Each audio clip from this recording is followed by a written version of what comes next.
Hi there, welcome to part 6 of this video tutorial series on tidal cycles. It's going to be another fairly short one today. We're going to be looking at two things in particular. We're going to be looking at the run function and how that can be used to simplify various things, and also we're going to be looking at new ways of doing sample selection, which can be a bit more intuitive and can allow for certain other manipulations. So first of all, let's load up the sound test to make sure we're working. So let's load up RP.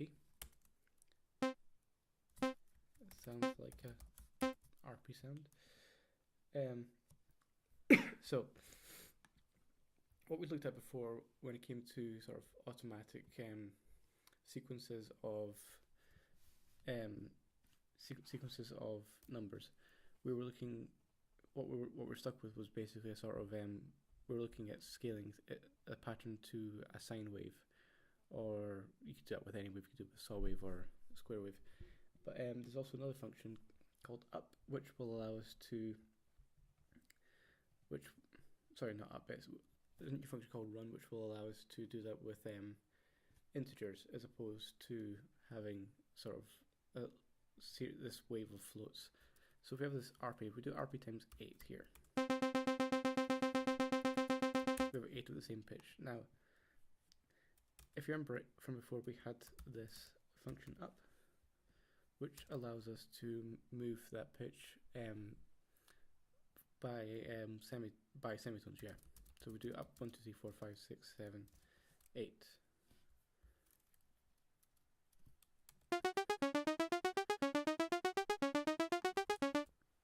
It's playing these notes in a sequence from 1 to 8, but this is a bit awkward. This is a bit of a longhand way of doing that.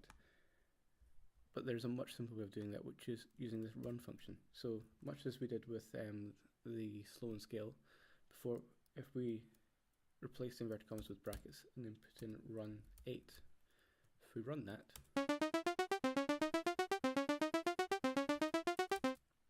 it's doing every cycle it's doing a run of 1 through 8 in this up function. So it's playing the first one, run 1, second one, run 2, etc., all the way up to the end one, RP8. And if we change it to RP times 16, we should then get two samples per number of up. So if we run that, you get that, where you have 2 samples per. Also, if we were to run RP4, there's going to be fewer notes than there are going to be notes that we're running up. But this is again where it comes down to, it's just a case of matching pattern to pattern. So here, if we do up run 8 and it's only with 4 samples, it's only going to play every second number. So if we split the cycle into 8 parts here, this has been done by run 8. The first, I believe that's how it works. I believe it works in the first one.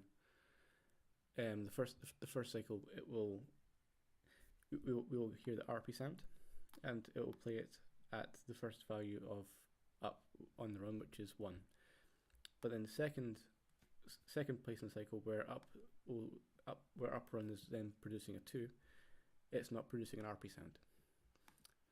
But then on the third value, where we're now getting up 3, it's now time again in the cycle to have the next RP sound. So what we're actually hearing, if we run this, should be RP up 1, RP up 3, RP up 5, RP up 7. So if we hear that, it's not doing semitones. But if one of the things I mentioned in the last video was that it's particularly good for chromatic movement, but we can do this to any extreme. So if we change RP to times 20 and run to 20, and get chromatic movement, then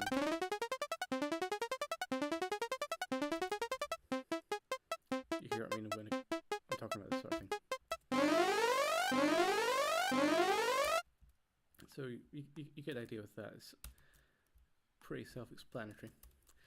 The one other thing you can do with this is, even this itself, there is a shorthand way of writing this out. So as I was talking about before, what you can do is you can specify the pattern and then map the sounds to the pattern. And that makes sense with this if we are looking to have it so there's one sound per up value. So, I mean, if that's what we're looking to do, that's a much simpler way of doing this. Because right now, if I want to do 8 values, I'm changing RP8, run 8. If I want to change it to 12, I need to change both to 12. It's a little bit, it's not the best.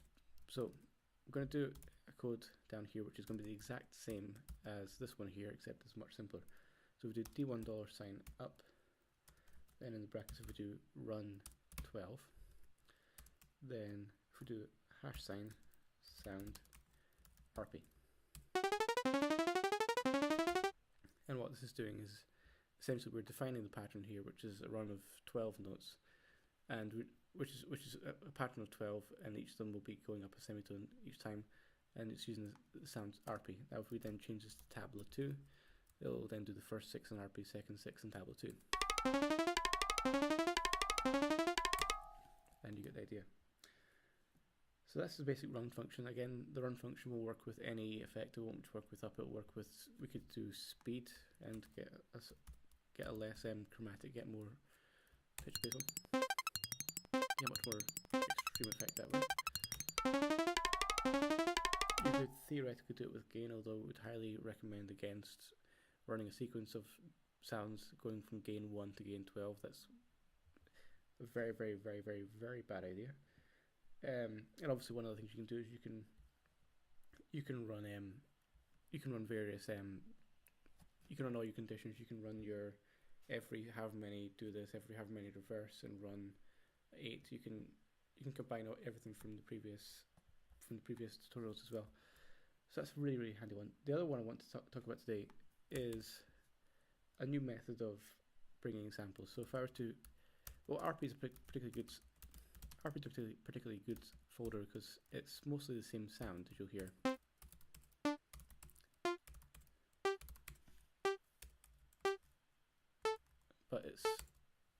But each sample in the folder is a different pitch. And obviously, if we want to sequence this, we could sequence this using the up function or even the speed function if we want to be precise. But there's a much simpler way of actually sequencing the actual sound samples themselves. Now, this again comes down to this whole idea of we're actually sampling the sequence. We're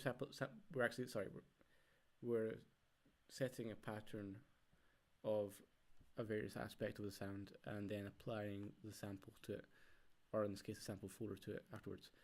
And there's a similar way to do that with the actual samples themselves, which is if we do D1 $n. It's essentially made of 2 parts. There's $n, and then after that'll be hash s.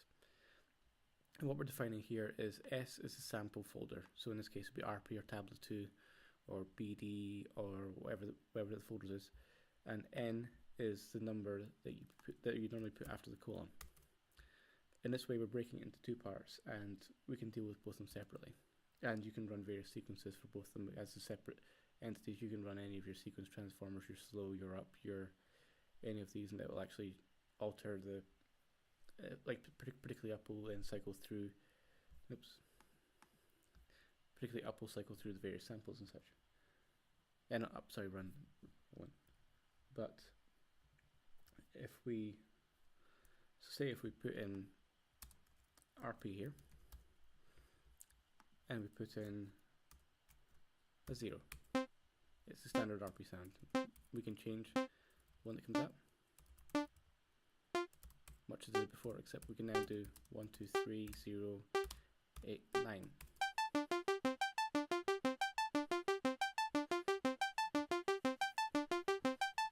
And there we create a sequence.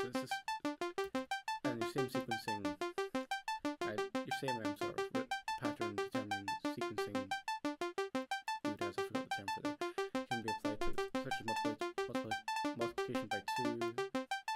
You can divide units, you can do polynomials, you can square bracket things off. You've got full capability to do that. Except you can then, now you have this as a unit, we can then start looking into the various things from before, such as, well, we can do up, and we can run simultaneously, we can run up 0 and 7.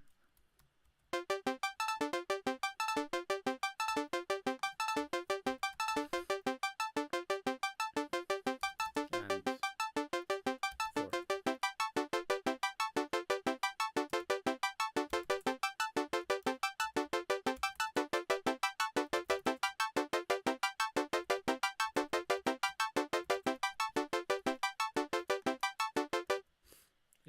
get the idea with that. Is some of the things you can do with that. Except obviously this, you could, as I said before, you could apply any of the transformations. You could apply, you could apply runs to this and run through various samples. Try and demonstrate that. Run 12. And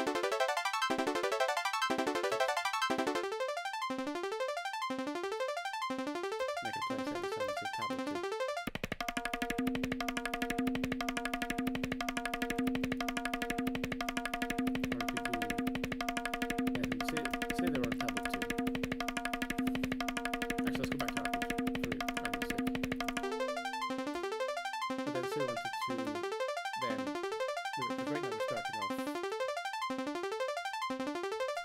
Starting off at 1 going through 12, or 0 going through 11, I can't remember which one. But say we wanted to then move it up, so we're actually starting off 2 further in the pattern. We can then do that by adding n. We can then add 2 to the n. Such. So there's various transformations you make to it there. It's quite an interesting way of looking at the sampling aspect of it, and it makes, I find, makes for quite more intuitive method of picking different samples from the same folder, and it's much neater to write this out as a than what the alternative would be to use, you know, to do it the traditional way with using the sound and using the folder name plus the colon and whatever number it is you're picking from it. So that's really handy way of doing that. The other method you can use in a similar way, going back to the old sound function, is if you do sound endorsing samples, what you're then providing is two separate things. The first one is, in this case, RP, and the second one is your list of your sequence. Oh, sorry, I need to do RP times 6. So if you want to have more control over the actual sound sequencing, as well as over the sample sequences, that's there as well. Because obviously, using this method here, no matter what I put down no matter what I put RP, I can put RP times 2. It's always going to play 12 if I've got run 12, for example. So this way allows you a bit of flexibility. Both ways exist. Well, both these ways, and also the previous ways we've went over, and depending on the use, depending on your project, certain ones will fit better than others. But anyway, I hope that's enough for you to play about with for now. See you in the next one. Cheers.